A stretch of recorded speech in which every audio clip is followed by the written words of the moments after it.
The desert didn't roar. It hummed, low, electric, waiting. On the far edge of a forgotten airstrip, heat shimmered above a row of mothballed attack jets like ghosts refusing to leave. Most were stripped, cannibalized, tagged for parts. One wasn't. Its shark mouth still grinned beneath a film of dust, a promise that it remembered what it was built to do. When the emergency call bled into the ops room, convoy pinned, sandstorm inbound, medevac impossible, people looked for options and found none. The fast movers were out of range. The drones were grounded by crosswinds.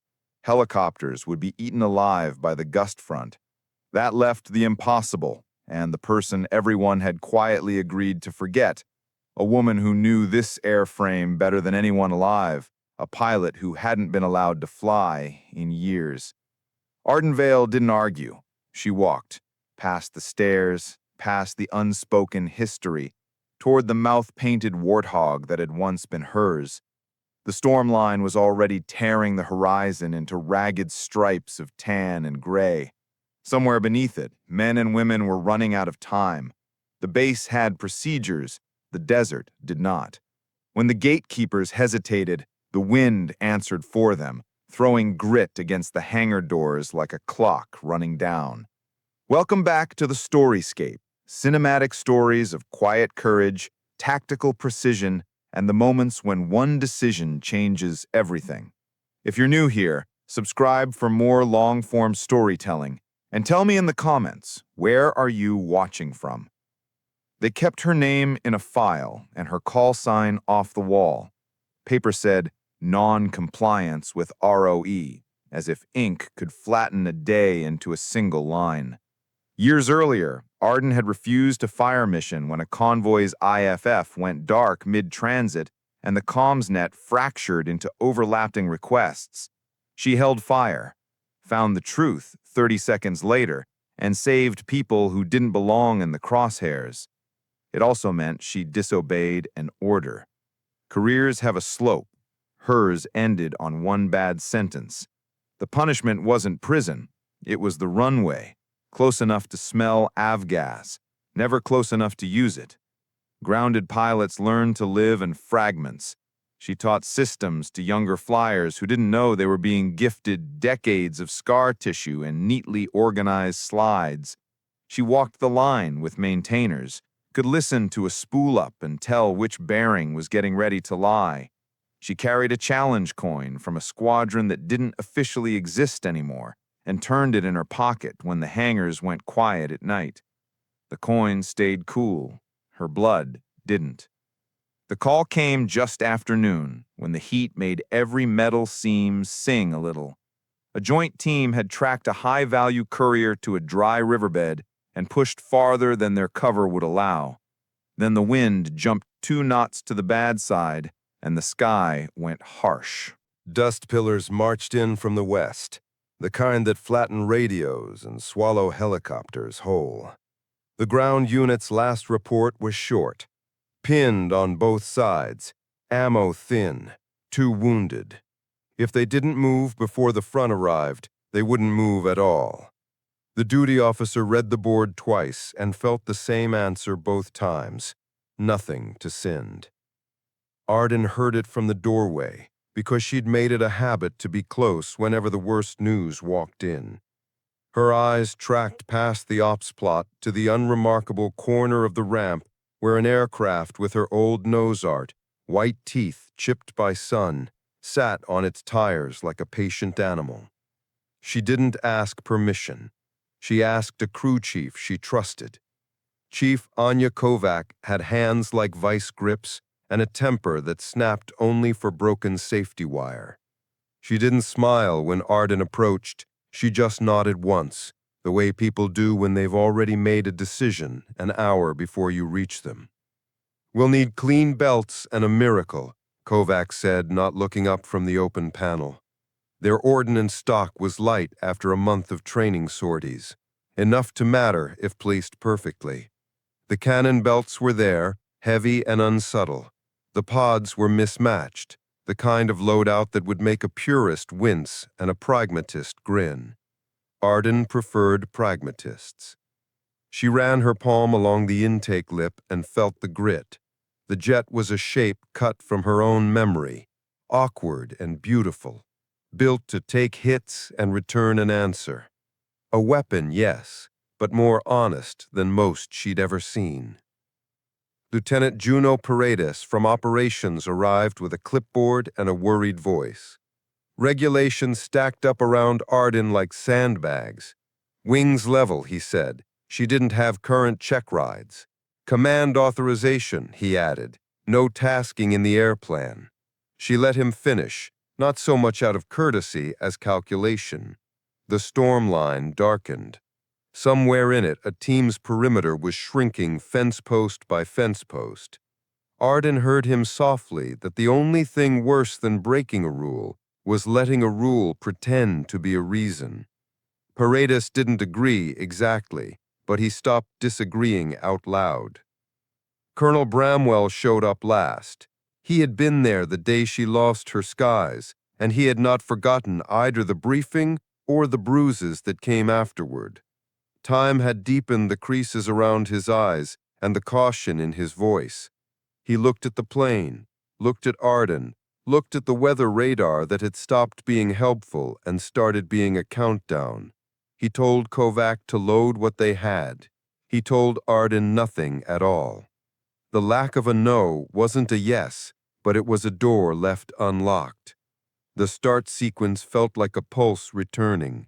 Batteries engaged. The turbine coughed. Then the compressor found the right note, and the whole fuselage trembled into a familiar rhythm that reached up her arms. She didn't rush the checks. You can't rush trust. Systems came alive in the right order. Hydraulics, flight controls, nav. The hood flickered and settled. The nose art's grin faced the sun.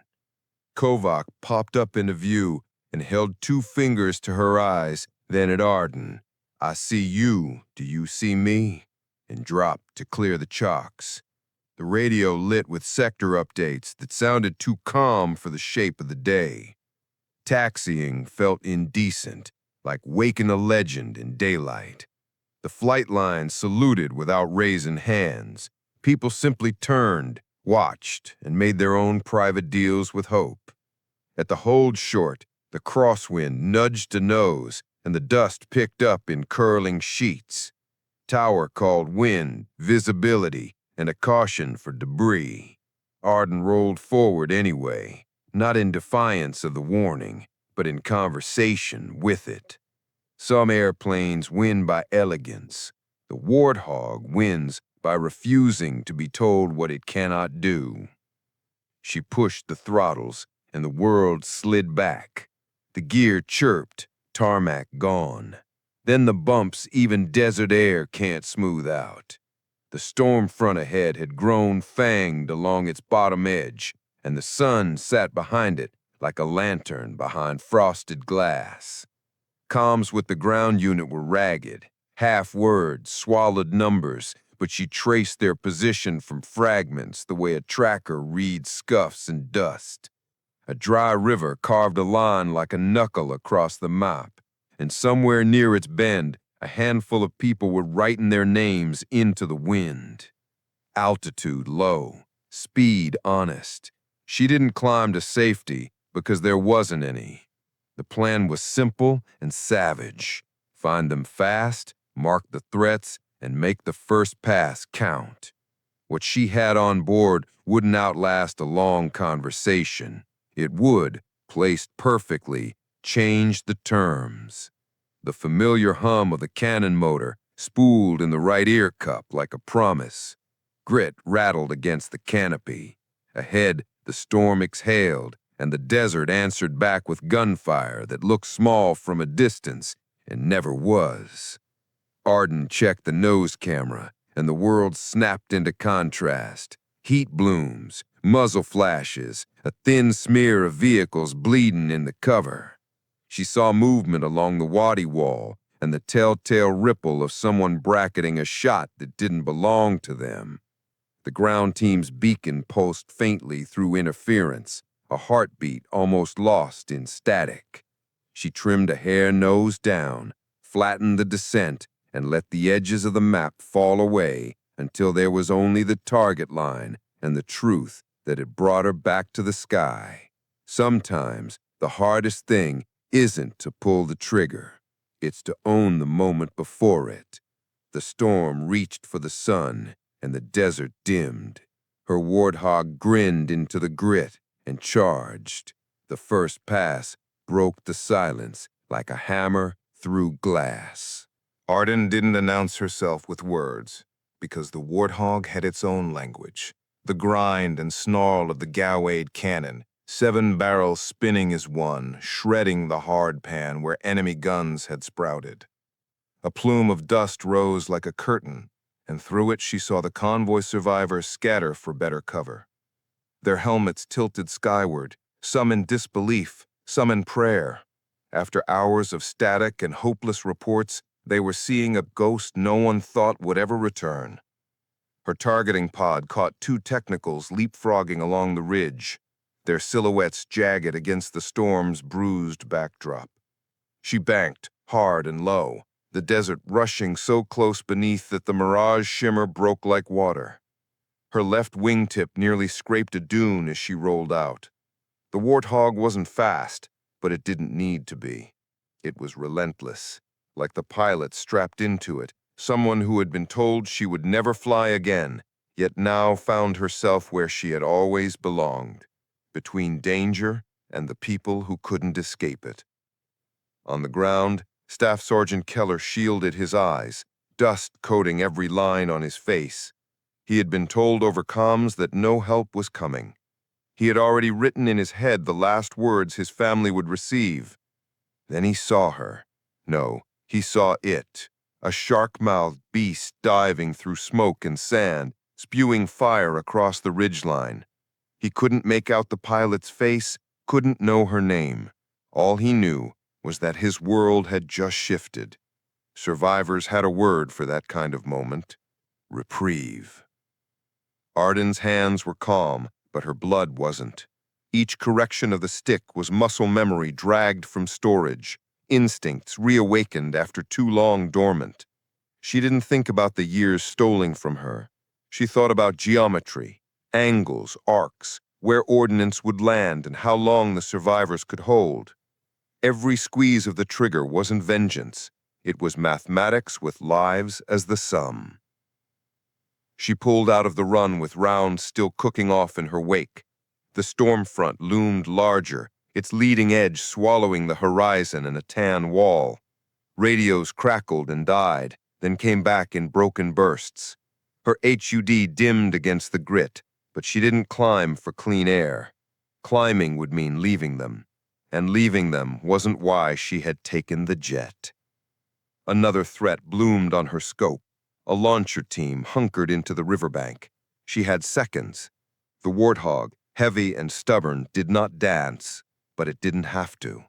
She lined up the shot, released a pod, and watched the ground erupt in a bloom of orange and black that flared even against the dust-thick sky. One less spear pointed at her people.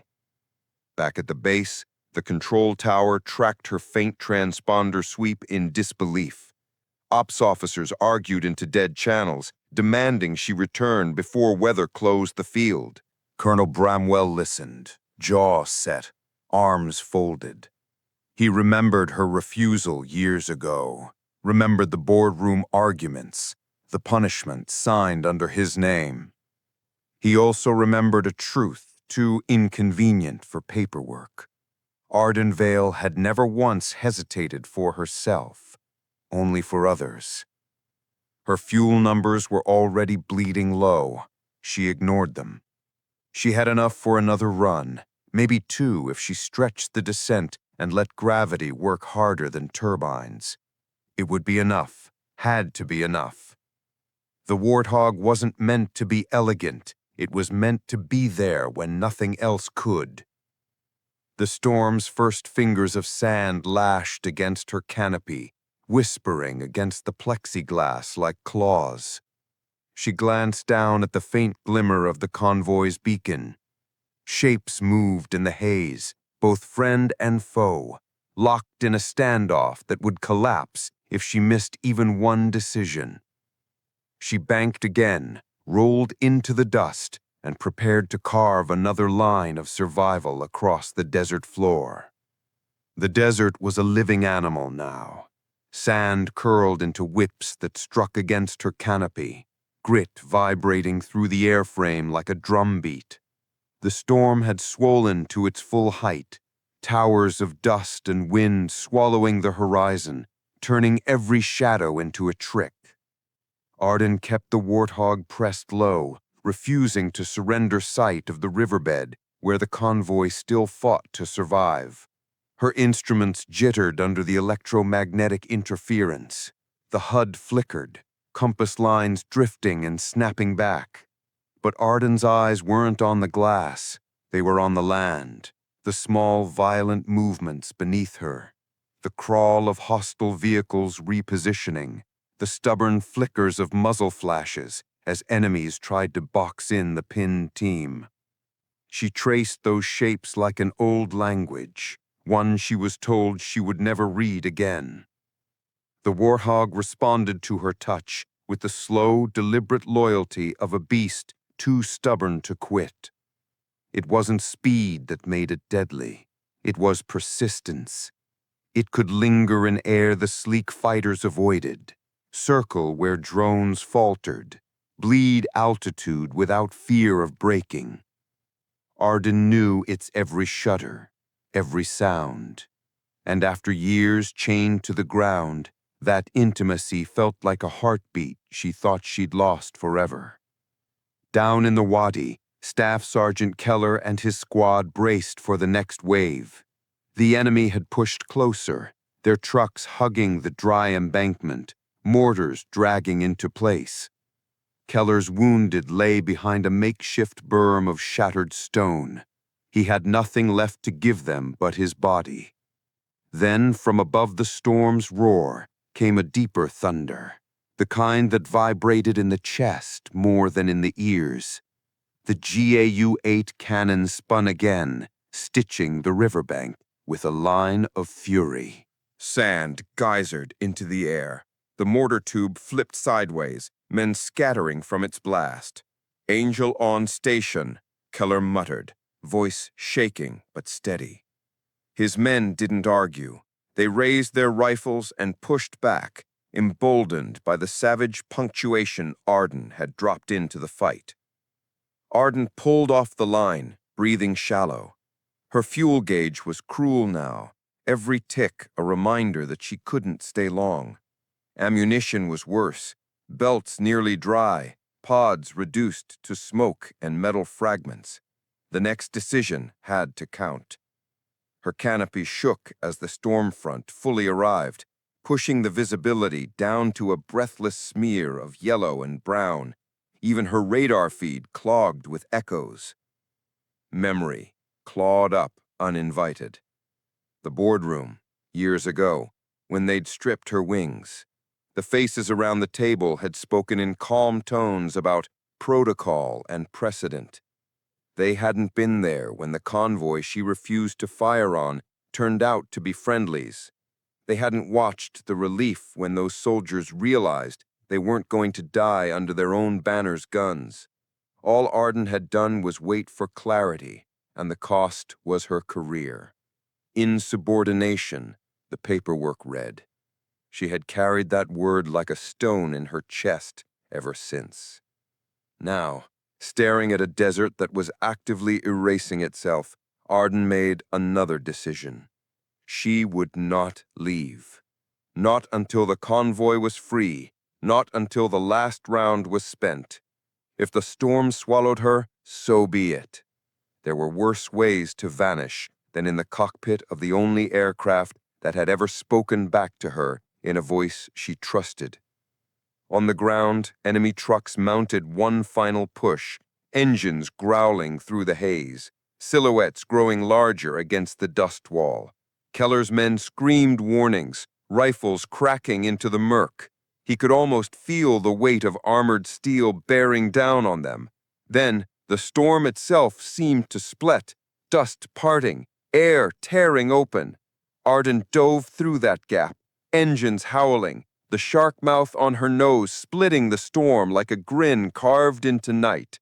She lined up the final belt of her cannon.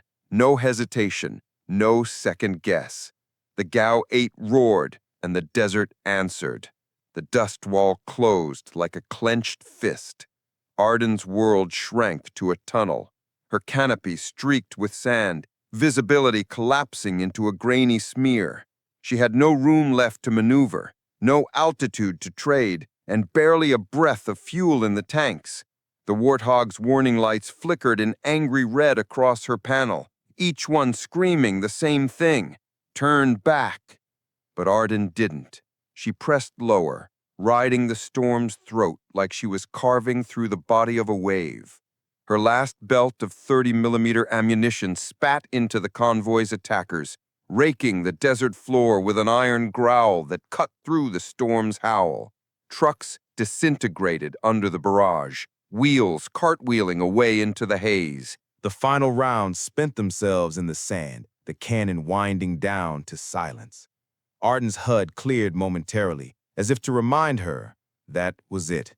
No more teeth. She pulled back into the murk, heart pounding against her ribs. Without ammunition, she had become only a shadow in the storm. But shadows can still scare. She rolled wide around the convoy, engines snarling, letting the roar echo down into the canyon floor. Enemies flinched at every pass, firing wildly into the storm, unable to tell where the beast might strike next. Fear became her last weapon. On the ground, Staff Sergeant Keller knew it too. "She's dry," he muttered under his breath, though the certainty came not from sight, but from the way the runs had shifted. Fewer strikes, more noise, more presence. Still, presence was enough. Every low pass rattled the earth. Every shadow overhead gave them one more moment to reposition, to drag the wounded deeper into cover. Hope, even when thin, is louder than despair. Inside the cockpit, Arden's breathing slowed. She had been here before, not in this storm, not on this mission, but in the space between running out of weapons and running out of choices. She remembered how the board had looked at her when she chose not to fire, remembered their verdict. She wondered, briefly, if the storm would bury her the same way those men had tried to. But then she shook it off. There was still one more thing she could give. Her eyes flicked to the fuel gauge, barely enough for a return to base if she diverted. Barely. The smarter choice was to climb, punch through the weather, find clean air, and hope the crosswinds didn't tear the approach apart. But the convoy below was still locked under fire. If she climbed now, if she left them, the storm would finish what the enemy had started. She keyed her comms, static crackled, words dying halfway, only fragments punched through. Copy, angels, last run.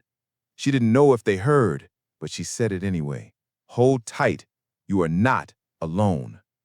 She trimmed the nose down and dove back into the storm's heart. The Warthog rattled, engines coughing against the grit-choked air, but it held. Its shark mouth tore through curtains of dust, as if the plane itself had remembered what it was made for. She flew lower than doctrine allowed, skimming so close to the desert floor that the enemy couldn't tell whether she meant to strike or simply smash herself into them. Trucks swerved, men scattered. In the chaos, the convoy survivors broke contact, dragging their wounded into the shallow gully beyond the bend. Keller caught the moment, the enemy's line folding, the storm swallowing their confusion, and bellowed for his people to move. They didn't need a second order. Feet pounded the sand, rifles clutching, medics hauling stretchers. Overhead, the Warthog rolled wide again, its silhouette blurred in the storm but undeniable. Arden's fuel light blinked solid amber. She ignored it. She made one last pass, engines howling, not to fire, but to mark the escape route with her very shadow. The convoy followed the roar, finding gaps in the storm by chasing the sound of salvation. Only when the beacon signal spiked, proof they had cleared the kill zone, did Arden finally let herself exhale. She eased the nose up, pulling toward what little sky remained above the storm, every warning tone shrieking like a chorus. Her jet had nothing left to give. Neither did she. But below, they lived. That was the math that mattered. The storm swallowed the desert whole, and now it came for her. The storm was no longer a wall, it was a labyrinth. Arden's canopy became a canvas of shifting dust, streaked with lightning that never touched ground, only flickered in the belly of the clouds like restless veins. Every instrument needle trembled, half from interference, half from the Warthog's violent shaking as it fought to stay stable. Her fuel light had gone from blinking to solid, a steady reminder that she was flying on borrowed time. She gripped the stick tighter, every muscle in her forearm flexing against turbulence that wanted to rip control from her hands. Sweat cut through the grit on her face, dripping into her collar. She adjusted trim, adjusted again, then gave up. No setting could tame this. The Warthog wasn't a bird anymore. It was a beast clawing through sand and shadow, every second daring physics to give up first. But in the chaos, she searched for a sign, any sign, that her gamble had worked. Static tore across the radio, long stretches of silence punctured by fragments, moving, secured, wounded stable. The convoy's beacon still pulsed, stronger now, moving east away from the trap. Her eyes softened for a second, throat tight. Against every doctrine, every official prediction, they were alive. She had bought them that. But what had she bought for herself? The gauges were merciless. Fuel bleed meant she had no way home if she miscalculated even slightly. The storm had grown meaner, its edges sucking in the horizon until sky and ground became indistinguishable. For a pilot, losing the horizon meant losing truth. For Arden, it meant she had to trust something deeper. Intuition forged from years of low-level runs, instincts honed when she had lived in the margins where rules didn't help. She flew by feel, by how the seat pressed into her spine when she banked, by the subtle whine of the turbines telling her if she had power to spare, by the way grit spattered across the canopy, heavier when she dipped too low, lighter when she climbed a shade too high. Every shift was an argument with the storm, every correction a refusal to be erased. Memories pushed their way through the noise, not of medals or parades, those had never been hers, but of small things. The laugh of a crew chief when her jet limped home with holes patched by luck. The way a fellow pilot once told her, "You fly like you're part of the machine." She remembered the moment the board stripped her wings, the silence in the room, as if they thought shame could crush someone who had already chosen survival over obedience. They didn't understand then. Maybe no one ever had. But in this storm, with this battered jet, the truth was finally undeniable. She had never been wrong to trust her instincts. A jolt slammed her chest into the straps. Warning tones screamed, stall horn, hydraulic caution, generator spike, all blaring at once, a chorus of doom. The Warthog bucked, dropped 50 feet in a heartbeat, and caught itself. Arden's teeth clacked together from the impact. She forced a steady breath. "Not yet," she whispered to the jet. "Not until we're home." But home was a question mark. She toggled the navigation system. Blank. Dust had chewed through the signal, leaving her compass chasing its own tail. She flicked to backup instruments, old-school dials no one trusted anymore. They spun like drunks. The storm was eating technology alive. If she wanted a heading, she'd have to guess. She thought of the base, its cracked runway, its tired lights, the skeleton crew waiting. She pictured its orientation against the mountain ridges she had memorized years ago. She couldn't see them now, but muscle memory whispered directions. East by southeast, then bank with the prevailing wind. Ride it until the terrain rose. If she was wrong, she'd end up in empty desert with tanks dry. If she was right, she'd catch the edge of the runway just as her bird coughed its last. Static popped in her headset. A voice broke through, garbled but familiar. "Vale, confirm. Is that you? Ops. They had her on faint radar. A blip, drifting inside chaos. She pressed transmit. Copy. Minimal fuel, minimal control. Attempting return. The reply fractured into static again, but one word cut through clear. Runway.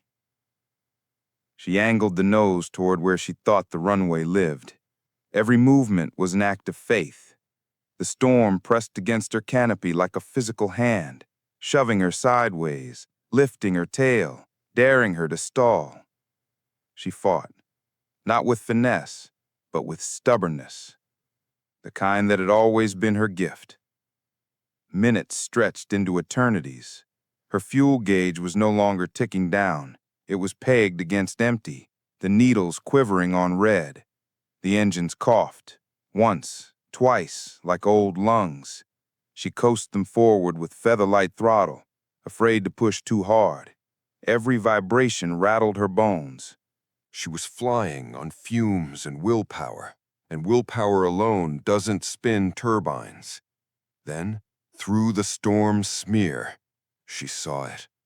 A ghost at first, then clearer. Faint runway lights, glowing like candles left for a lost soul.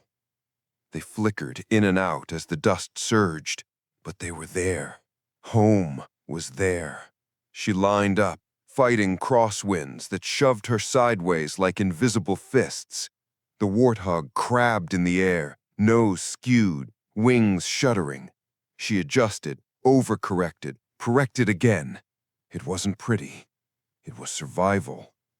Her altimeter wound down, 100 feet, 50, 20. Then the desert floor surged up. She flared hard, too hard, the jet slamming into tarmac with a bone-rattling crunch. Tires screamed, smoke erupted, metal groaned. The Warthog skipped, slammed down again, bounced once more. Sparks trailed under the belly, but it stayed on the ground. The engines gave one last howl before choking silent, turbines winding down like sighs. The jet rolled to a halt in the middle of the runway, canopy streaked with sand, shark mouth still grinning under its dust. Arden sat frozen, lungs heaving, hands welded to controls.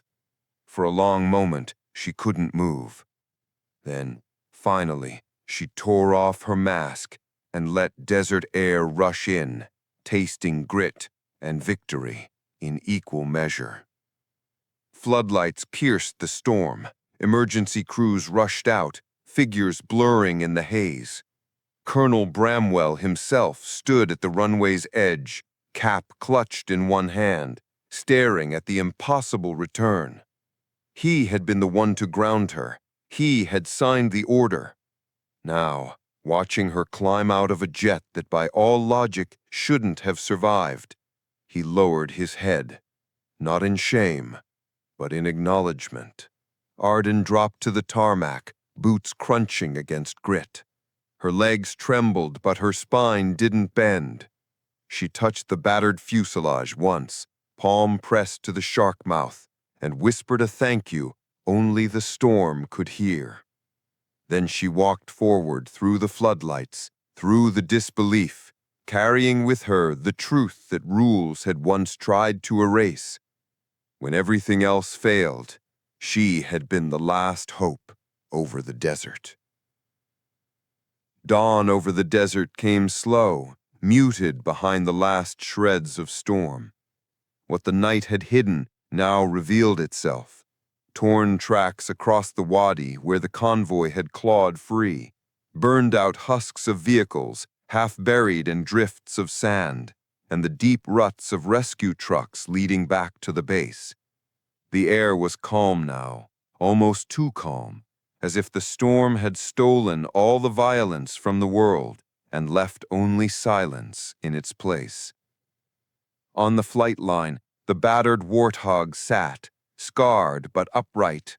Its skin was pitted with grit, panels streaked by the storm, paint chipped where shrapnel had kissed it. Yet the shark mouth still grinned, a crooked defiance, that hadn't dulled with time. Crews moved carefully around it, as though they were in the presence of something sacred. They whispered while they worked, not about the damage, but about the pilot who had dragged the beast home when no one else would. Arden Vale stood a short distance away, still in her flight suit, dust crusted along her collar. She hadn't slept. She hadn't even left the line since climbing down from the cockpit hours earlier. The medics had tried to pull her away, but she'd shaken her head. She stayed until the convoy limped back through the gates, wounded on stretchers, rifles slung low, eyes rimmed red from sand and exhaustion. And when they saw her, when the first soldier recognized her not as a ghost in the storm, but as the woman standing in flesh on the tarmac, the silence broke. Staff Sergeant Keller, throat raw, was the first to snap a salute, sharp despite the bandage winding his shoulder. The others followed, one by one, until a line of dust-caked survivors stood in front of her, hands raised. No words, just that. Arden's chest tightened. She had been saluted before, in other years, in other wars, but never like this. These weren't ceremonial gestures. These were men and women who had looked into the storm and seen her shadow hold back death long enough for them to live.